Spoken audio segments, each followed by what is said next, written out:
Mega ji, firstly good to see you. एक thank big you. Boss winner घर के अंदर है और एक बिग बॉस विनर विनर। सामने। यस, काफी अच्छा लगता है आपसे आपसे जब भी मुलाकात होती है ना, काफी अच्छा लगता है। और शिव ठाकरे जिस तरह से गेम खेल रहे हैं उनमें क्वालिटी दिखती है। यस। बिग बॉस जीतने जीतने की की। क्वालिटी दिखती है। यस ऑफ आपसे कोर्स। जानना चाहूंगा, जब वो घर के अंदर जा रहे थे उससे पहले आपकी मुलाकात में आपने क्या कुछ उनसे बोला? सी हम लोग तो मिलते ही रहते हैं हमेशा। मोस्टली मुझे शिव को काफ़ी जगहों पे एक साथ बुलाया जाता है फॉर द इवेंट्स फंक्शंस। और हमारा जो भी फैमिली फंक्शंस होते हैं, कभी गणपति होता है, दिवाली होती है, what ever it is, he is always part of it. And जब भी हम लोग मिलते हैं, हमारी एक ही बात हमेशा होती रही है कि शिव को हमेशा से हिंदी बिग बॉस में जाना था। सबसे पहले तो मराठी बिग बॉस से पहले वो हमेशा हिंदी बिग बॉस का ही सपना देखता आया है। और जब उसे जाना था और उसे बुलाया भी गया था इससे पहले, तब एज अ वाइल्ड कार्ड बुलाया गया था। और मैंने हमेशा कहा था कि ये गलती कभी मत करना एज अ वाइल्ड कार्ड जाने की, हमेशा जाओ तो एज अ फ्रेश कंटेस्टेंट जाना। और बस वो उसने वो एक पॉइंट हमेशा याद रखा। और सी, डे वन से जो धूम मचा रहा है शिव उस घर में, टिल डेट, जब अब लास्ट हफ्ता चल रहा है, फिनाले वीक ऑलमोस्ट हम पहुंच जाएंगे, कल से फिनाले वीक में होंगे।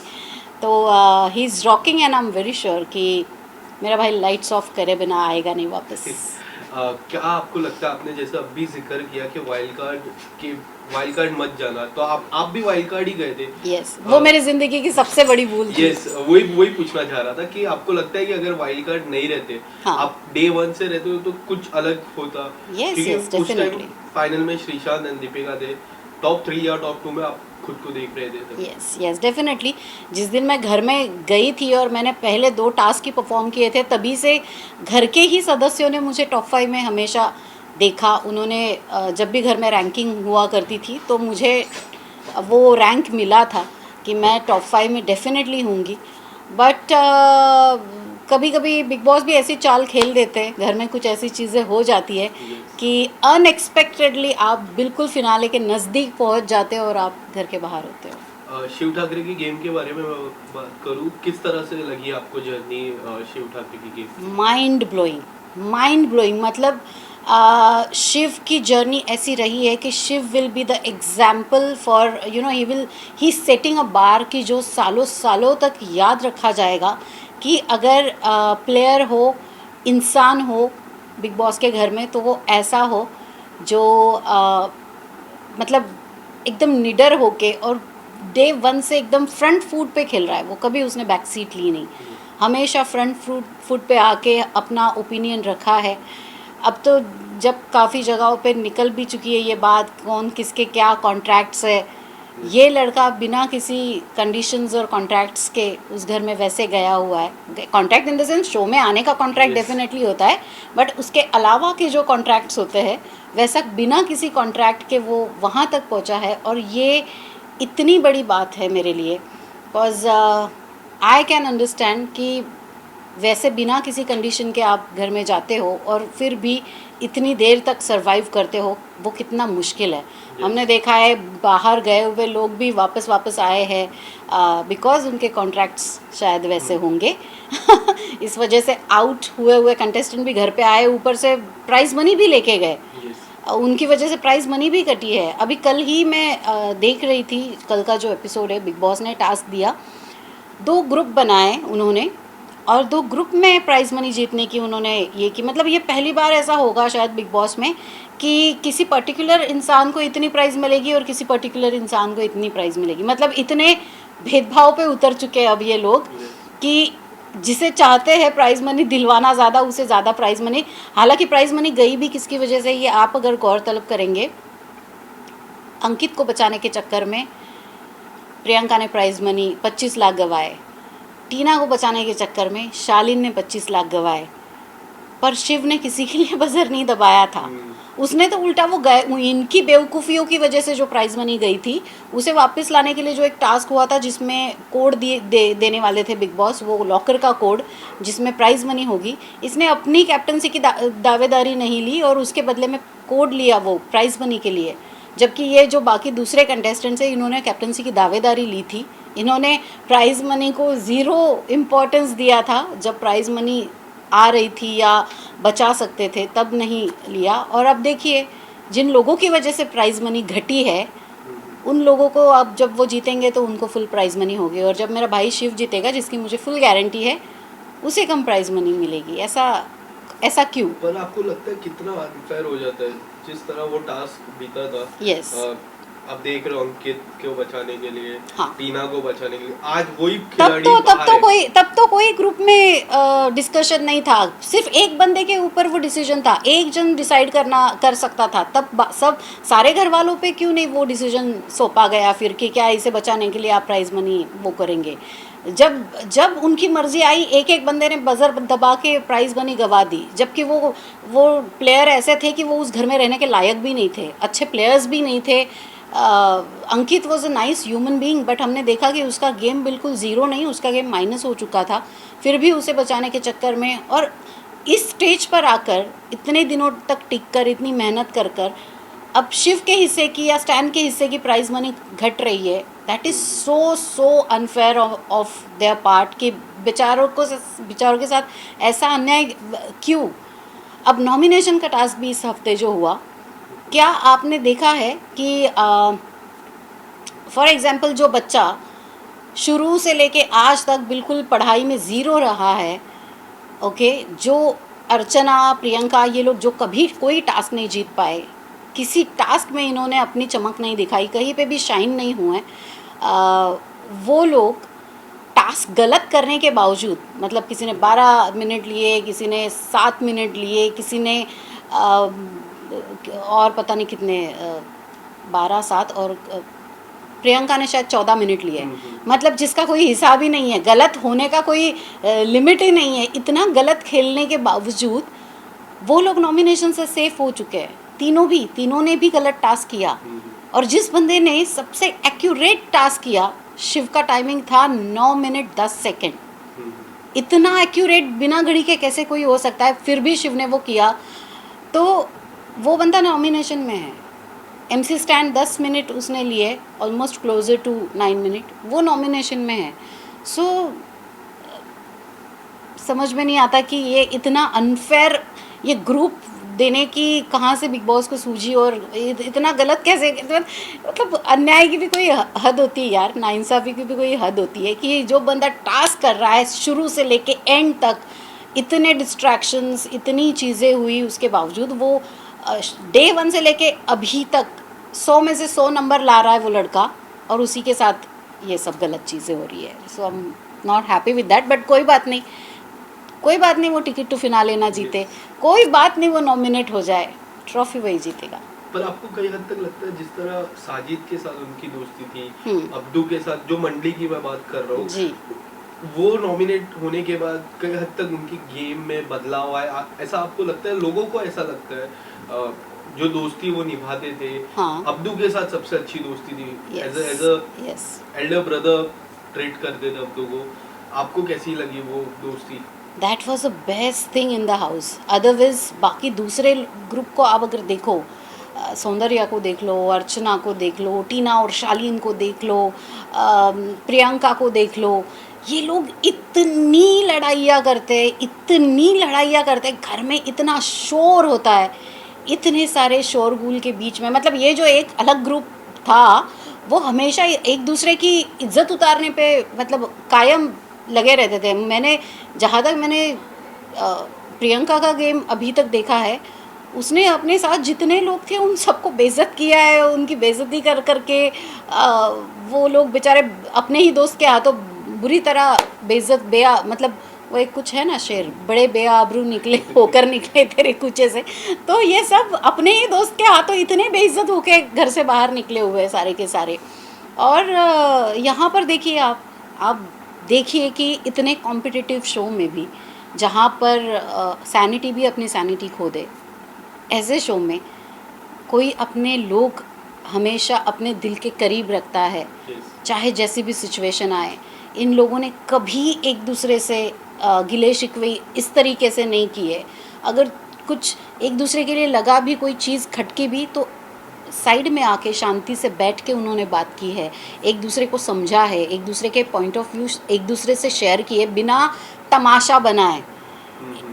अगर इन दूसरे ग्रुप की बात की जाए, अगर ये मंडली है तो उसे मैं झंडली कहूँगी उस ग्रुप ने इतने बुरी तरीके से एक दूसरे की इज्जत को तार तार किया है कि ऐसा लगता है यार ऐसे दोस्त होने से तो दुश्मन भले, कम से कम पता तो है कि वो दुश्मन है, तो इस वजह से हमारी इतनी बेइज्जती किए जा रहे हैं। बट जिस तरीके से इन लोगों ने अपने दोस्तों को ट्रीट किया है इस दूसरे ग्रुप ने, दैट वाज हिलेरियस कहूँगी मैं इस चीज़ को, और डिसगस्टिंग भी।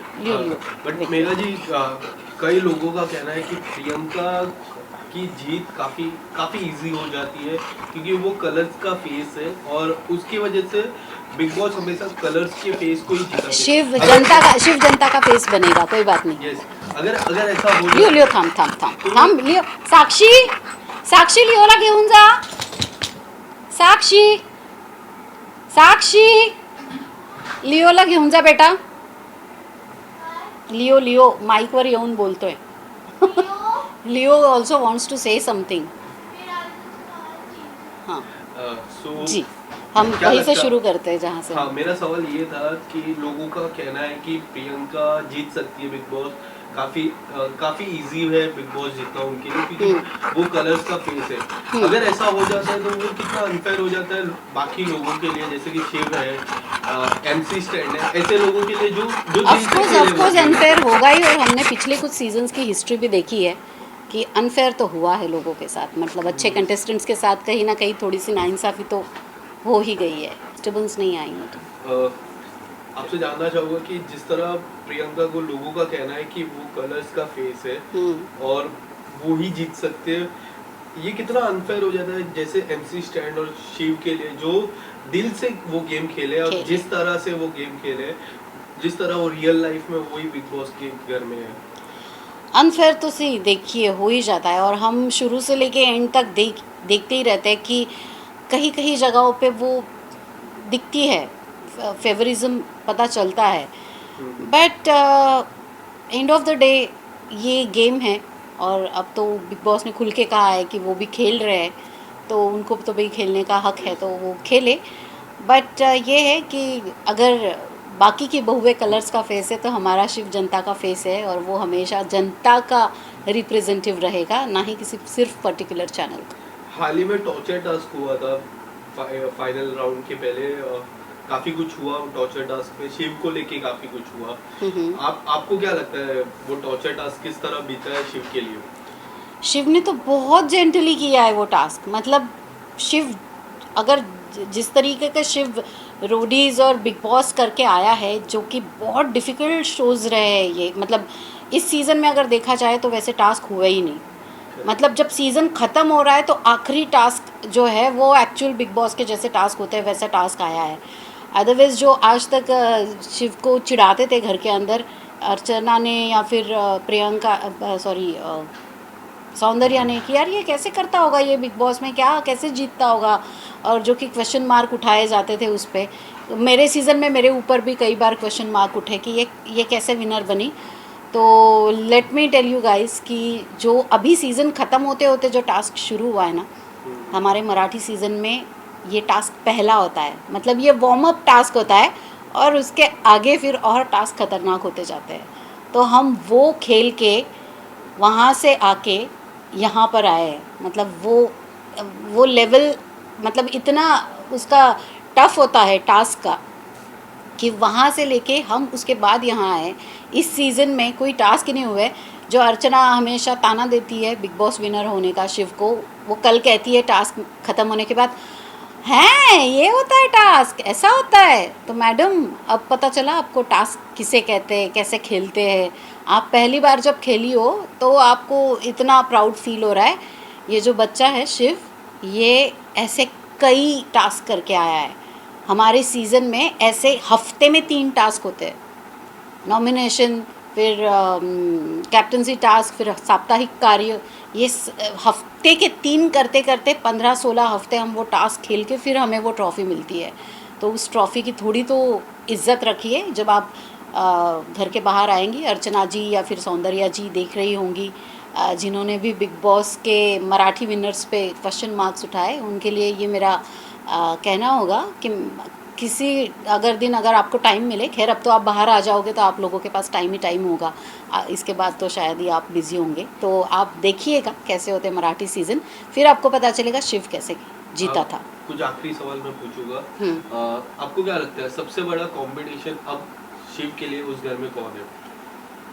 देखा जाए तो शिव के लिए स्टैन सबसे बड़ा कंपटीशन है, सबसे बड़ा competition, because stand is a one more genuine player, जो कि हम अग्री करते हैं कि बहुत ही लेट खेलना शुरू हुए हैं, बट अब जब वो खेलना शुरू हुए तो उन्होंने गैर सीधा 6th ही डाला है, तो शिव की सबसे बड़ी कंपटीशन आई थिंक स्टैन है, और शिव के बाद अगर मेरा उस घर में इस वक्त अगर कोई फेवरेट है तो दैट इज़ स्टैन। पर आपको क्या लगता है कि फिनाले टास्क या फिनाले वीक में शिव कौन से ऐसे सदस्य है जिससे दूर रहना चाहिए? अर्चना और प्रियंका से अगर वो डिस्टेंस रखे तो अच्छी बात है, बहुत ही अच्छी बात है। टॉप 3 में आप किसको देखते हो? मेरे लिए टॉप 3 नहीं है, मेरे लिए टॉप 2 है, शिव और स्टैन। क्या लगता है आपको, अगर शिव नहीं जीतते, स्टैन नहीं जीतते, तो कौन से ऐसे सदस्य हैं जो जीतेंगे?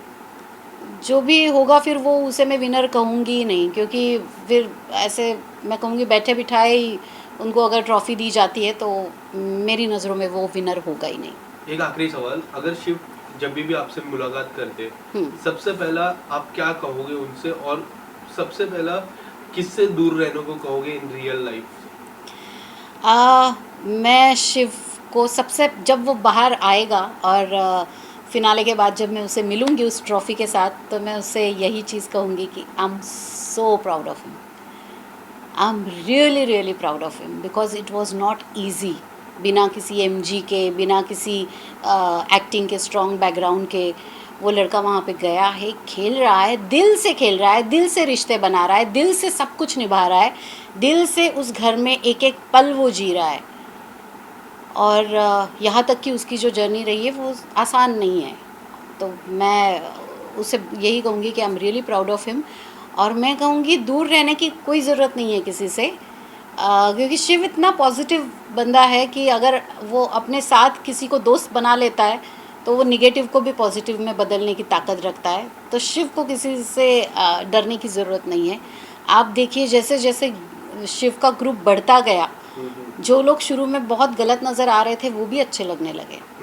सो शिव का ऑरा ही ऐसा है कि वो ताकत रखता है कि किसी नेगेटिव बंदे को भी वो पॉजिटिव में कन्वर्ट कर सकता है। उनकी शादी की बात काफी चल रही है उनकी, जब मैंने उनकी माता जी से भी मुलाकात हुई तो बोल रहे काफी सारे रिश्ते आ रहे, हाँ, उसको लेके क्या आप कहोगे शादी को लेके? यही कहूँगी कि भाई तू नहीं चुनेगा अपनी दुल्हन, तेरी दुल्हन हम चुनेंगे, ओके? तो बस आराम से घोड़े पे बैठ के आ जाना बारात में, जोक्स अपार्ट, बट शिव जैसा लड़का है, आई एम वेरी श्योर उसकी मेरी जो भाभी होगी वो डेफिनेटली बहुत अच्छी होगी, सुलझी हुई होगी, और सबसे बड़ी चीज़ उसमें ये होगी कि वो बहुत ही वैल्यूज़ रखने वाली होगी, फैमिली से बहुत प्यार करने वाली होगी, शिव की तरह ही अच्छे और नेक दिल की होगी, तो बस हमें इससे ज़्यादा और कोई एक्सपेक्टेशन नहीं है, और मैं ढूंढूंगी ऐसी भाभी अपने लिए ज़रूर। बहुत बहुत धन्यवाद मेघा जी आपका। Thank you so much. और कुछ पॉइंटर्स थे जो मुझे एक्चुअली बोलने थे, बट वो और एक बार मैं पूछना चाहूँगा कि जो टॉर्चर टास्क हुआ जी, क्या लगता है आपको कि आपको कैसा लगा वो torture task as a viewer point of view? As a viewer, sorry, as a viewer मुझे लगा कि शिव और उसकी टीम ने तो टॉर्चर किया ही नहीं, स्टैन ने तो बस वो आते जाते सिर्फ ऑयल डाल रहा था, साबुन डाल रहा था, और स्टैन शायद वैसा बंदा है भी नहीं कि वो किसी को तकलीफ़ देना पसंद करेगा, वो सिर्फ हाथ छुड़ाने की कोशिश कर रहे थे। निमृत ने एक दो बार हाथ फिज़िकली हाथ छुड़ाने की कोशिश की, या फिर वो उसकी रस्सी खींचने की, हार्नेस खींचने की कोशिश की, वो थोड़ा गलत था, बट शिव की तरफ से अगर मैं ये टास्क देखूँ तो शिव ने बहुत ही एक्चुअली जेंटली खेला, और मैं एक्चुअली इस बात से खुश नहीं हूँ कि वाई शिव ने टॉर्चर नहीं किया, बिकॉज शिव सिर्फ कान में गुदगुदी कर रहा था, जो प्रियंका कह रही थी कि बाद में टास्क के बाद प्रियंका ने भी कहा कि अरे नहीं मुझे कोई तकलीफ़ नहीं हो रही थी, मैं तो बस ऐसे ही कर रही थी, झूठ मूठ बोल रही थी कि मेरा कान फट जाएगा या ऐसे, वो तो मैंने उसे बिज़ी रखने के लिए किया था। इट प्रूव्स, इवन जैसे ही टास्क ख़त्म हुआ प्रियंका ने खुद बोला कि थैंक्स शिव, तुमने वो सादा पानी फेंका, इसकी वजह से मेरी आंखें बच गई, वरना मेरी आंखें तो गई थी। ऐसा प्रियंका ने टास्क ख़त्म होते ही कहा कि मतलब अगर उसकी आंखों में ज़रा कुछ गया होगा तो शिव ने तुरंत उसको सादा पानी दिया फेस पे। तो इट शोज़ कि शिव नहीं है वैसा कि वो किसी लड़की के साथ एक लेवल क्रॉस करके, लिमिट क्रॉस करके जाए। इनफैक्ट जैसे ही बिग बॉस ने कहा कि टास्क ख़त्म हो चुका है, Shiv was the first one जिसने सबसे पहले प्रियंका को सहारा दिया, क्योंकि वो जो हार्नेस है वो उसमें इलास्टिक लगी रहती है, और जब आप उसे अचानक से छोड़ते हो तो आप होती है संभावना कि आप धड़ाम से जाके पीछे आप खींचे जाओ और गिर जाओ। तो Shiv was the first one कि उसने पहले प्रियंका को पकड़ा कि वो गिर ना जाए या उसे चोट ना लगे। तो Shiv is that kind of a person, but Shiv को थोड़ा हार्श होना चाहिए था टास्क में, जो वो हुआ नहीं ज़रा भी। शायद हो जाता तो मतलब दुनिया ना दोनों तरफ से बोलती है। अगर शिव जैसे प्रोमो में जो काट काट के दिखाया था ड्रामेटिक करके कि शिव टास्क करते वक्त थोड़ा अनरीजनेबल हो रहा है, तो वो तो वैसा हुआ ही नहीं था। जो प्रोमो में बहुत बढ़ा चढ़ा के दिखाया गया कि शिव बहुत ज़्यादा कर रहा है, जो हमने एपिसोड में देखा उसमें तो कुछ भी नहीं था। वो कई बार होते हैं प्रोमोज बहुत ज़्यादा मिसलीडिंग, जैसे आज के टास्क में हल्दी फेंकते हुए दिखाया, बट पता चलता है कि बाद में मिर्ची भी है, क्या क्या है। तो आज के उनके टीम के बारे में जो दिखाया वो तो बड़ा माइल्ड था, और जब शिव के टीम के बारे में दिखाना था तो ऐसे दिखाया कि पता नहीं शिव ने क्या कर दिया। बट शिव नहीं है वैसा पर्सन। शिव ने बहुत जेंटली मतलब खेला उसने टास्क, बट एक हद में रहकर खेला, ये देखते हुए कि सामने दो लड़कियां हैं, और शालीन को तो उसने कुछ किया ही नहीं। But I am feeling sad कि जब प्रोमोज आते हैं तो ऐसे मिसलीडिंग क्यों होते हैं, और शिव को थोड़ा और जोर लगा ही देना चाहिए था, ऐसे मुझे लग रहा है। Thank you so much, thank you. Thank you.